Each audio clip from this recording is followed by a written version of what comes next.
While I'm removing the broken light that I'll be replacing today, I want to make sure to tell you guys that in my setup, the power is coming from the light switch and it's controlled at the light switch. So I only have one wire coming into my box that I'm connecting to my actual ceiling light. There may be a lot of different setups, especially if you have a light that has like a multi-way light, or the power is coming in through the actual fixture and then going to a switch. So if this is not what your setup looks like when you open it up, you may have to do a little bit more research. I'm installing this bracket that has to do with my fixture. This has nothing to do with the actual wiring portion. Your light may be different. A lot of these LED lights have a switch that you can flip to change the amount of lumens or the style of brightness. So make sure you get that set how you want before you attach your light. All we're going to do is connect our like wires to each other. So we're going to connect our hot wire to our hot wire. So the black is the hot with a wire nut. And then we're going to connect our white wire to our white wire, which those are both our neutrals. And so we're going to connect those together with a wire nut. And then what I'm going to do is I'm going to connect my ground wire.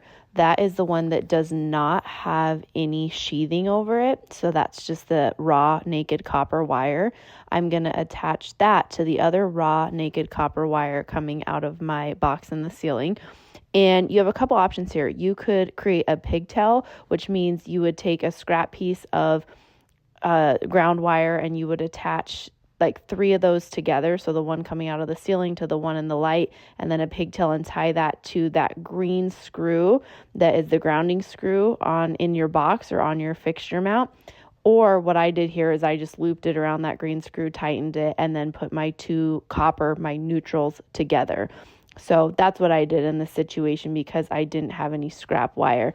Now you'll see my wires were already ready to go because I was removing and replacing a light, which you're probably going to be doing if you're renovating. But if you're working in a place where it's new wiring, you may have to get some wire strippers where you actually take that sheathing off and you then reveal a little bit of the wire section. But mine was already stripped back. You'll see I tested everything before I attached the light. I like to do this before I put everything back together just to make sure everything's good. Nothing sucks more than getting everything put back in place and realizing that something's not right. Now, in this case, this is a simple job, so that isn't super likely, but when you have a more complicated job, sometimes you know, that happens and that's annoying. Just adding the decorative trim that came with my light, and there we go.